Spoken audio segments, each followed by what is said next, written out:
मता दुख सहे जीव नीत भ्रमता। सारे विश्व का भार उतार सकता है जैन धर्म। वो कहता है कि 6 द्रव्य हैं और अपना अपना परिणमन करने में समर्थ। अनादि निधन वस्तुएं भिन्न भिन्न अपनी अपनी मर्यादा लिए परिणमित होती है। कोई किसी के अधीन नहीं है, कोई किसी को परिणमित करा सकता नहीं है। पर को परिणमित कराने का भाव, सुधीर भैया क्या लिखा उदाहरण, मुर्दे को जिंदा कराना। इतना बड़ा पागलपन है कि हमारी ये बात मान जाए, हम इन्हें समझा दें जी हमारी से समझ जाएं। दो ही पागल, यत् परई प्रतिपाद्योम यत् परान प्रतिपादे उन्मत्तम चेष्टितम तन्वे यद हम निर्विकल्प। तो ये कह रहे भाई साहब तुम कहाँ जा रहे सवेरे सवेरे, पढ़ना अमृता सीति। अमृता सीति का पहला श्लोक है। अरे रे सेठ जी कहाँ जा रहे, किस इतनी जल्दी जल्दी भागे जा रहे, कहाँ जा रहे? कह रहे भैया दुकान जा रहे। अच्छा सवेरे सवेरे तो मंदिर जाया जाता है, तुम दुकान जा रहे? अरे भैया किराने की दुकान, चाय पत्ती और सब लेने आ जाते हैं। अच्छा तो काय के लिए जा रहे हैं? कह रहे दुकान चलाएंगे तो पैसा आएगा, फिर पैसा का क्या करोगे? फिर पैसे से विषय सामग्री लाएंगे, फिर विषय सामग्री का क्या करोगे? फिर खाएंगे पिएंगे घूमेंगे नवाब बनेंगे, तो फिर क्या करोगे कि मज़ा आएगा उसमें? तो उसमें तो मज़ा ही नहीं है। पहले पूछ तो लेते उन सामग्री में कोई मज़ा है कि ये पागलपन है। फिर दूसरा उन्होंने कहा अब सुनो, ये सामग्री जो तुम्हारी दुकान चलाने से पैसा नहीं आता है, ये पुण्य के उदय से आता है। और पुण्य भी देवसास गुरु की शरण में जब निष्प्रही होकर के जाओगे कि मुझे विषयों में सुख नहीं लगता, आप जैसा हो जाए, तब उसे पुण्य बनेगा। ये भोग सामग्री मांगने जाएगा तो भिखारी बन के पाप बांधेगा, पर पुण्य भी नहीं बनेगा। ये समझ में आ जाता है ना, तो पुण्य भी बंधने लगता। अज्ञानी को तो पुण्य का भी जितना ठेका लिया है सम्यक दृष्टि ज्ञानियों ने, धर्मात्माओं ने, उन वे धर्माधिकारी वे और पुण्याधिकारी। वे पुण्य नहीं चाहते तो पुण्य बनता, और ये भोग सामग्री चाहता तो पाप बनता, पुण्य और दूर होते। सुख प्राप्त हेतु प्रयत्न करता, फिर क्या होता है? और दूर होता जाता है, क्योंकि वो तो उदय के अधीन है, तुम्हारे अधीन तो है नहीं। और तुम भोग के लिए भाव करोगे तो पाप बने, आकुलता हो। ये समझ में आ जाए ना, तो वो विकल्प तो आएगा कमाने का, पढ़ाने का, देखने का, भोगने का, दुकान चलाने, पर अज्ञान वाला कष्ट मिट जाएगा कि मैं कमाता हूँ इसलिए। 4 लड़की थी और चौथा लड़का धर्मात्मा था, और उसकी पत्नी और वो जैन शासन की सेवा में, धर्म में लगे रहते। और 3 बेटे ऐसे थे कमाऊ, कि एक धंधे में मास्टर था, और एक सट्टा खेलने में धंधा, क्या कहलाता है जो चलता है वो शेयर बाजार, तो उसमें मास्टर था। और एक ऐसे 3 लड़कों की बहुओं ने कहा ये बेटा क्या करता रहता? छोटा बस मंदिर करता रहता है, अब दादाजी पिताजी अब न्यारे कर दो। तो उन्होंने कहा कि बेटा न्यारे हो जाएंगे, जब होना ही है, परंतु एक बार तीर्थ करें। सम्मेद शेखर जी का शिविर है 7 तारीख से, वो 7 से 13 तक अटेंड कर लो, फिर बाद में न्यारे हो।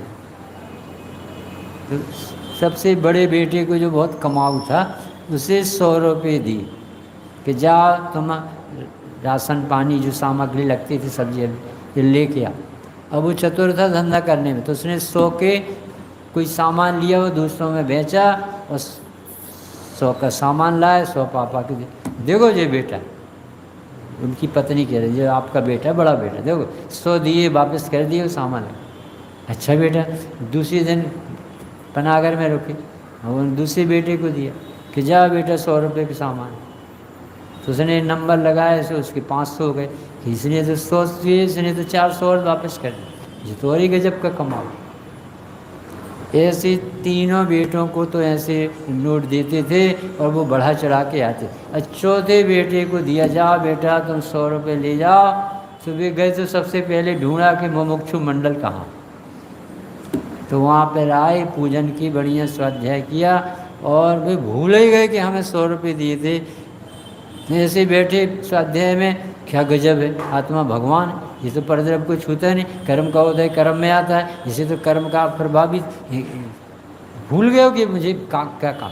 अब वहाँ जो यक्ष था वो कहता है कि ये लड़का देखो धर्म में मगन है, इसे ये भी नहीं माना, अभी ये धर्म बदनाम हो जाएगा कि धर्मात्माओं की कोई। तो वो गया और गाड़ी भर लेकर के सब शक्कर और घी और तेल और सब सामग्री सब्जी वब्जी लेके उसके यहाँ भेज दी।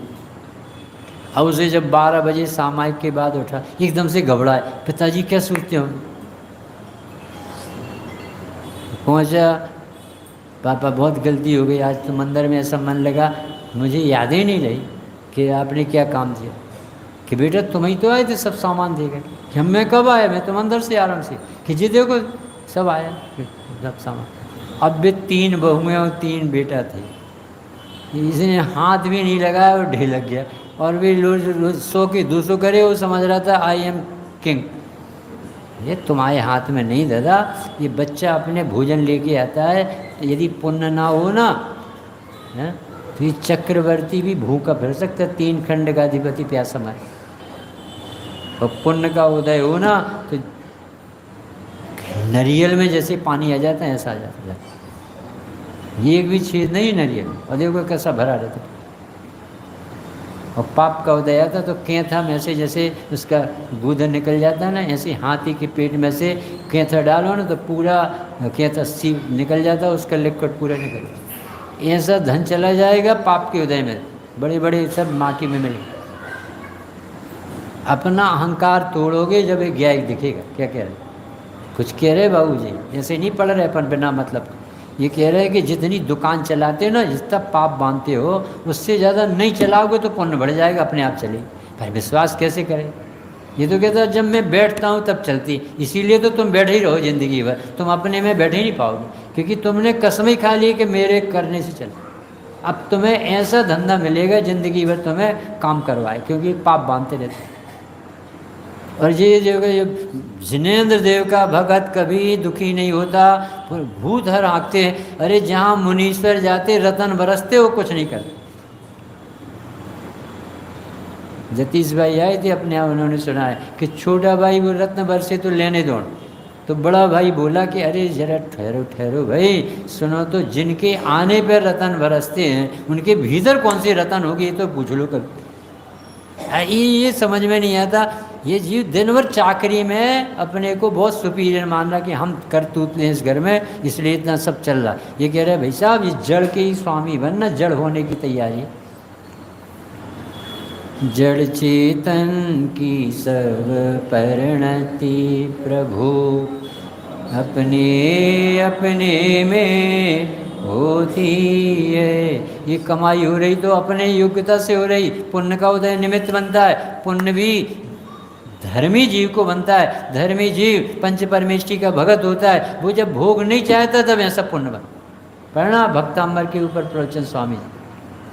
पुण्य की रुचि का नकार होने पर सोधर्म इंद्रादि को ऐसा पुण्य जबरदस्त बनता है कि वे भगवान के पंच कल्याण बना लें, 1000 नेत्र बनाए, 1000 हाथ बना लें, क्षीर सागर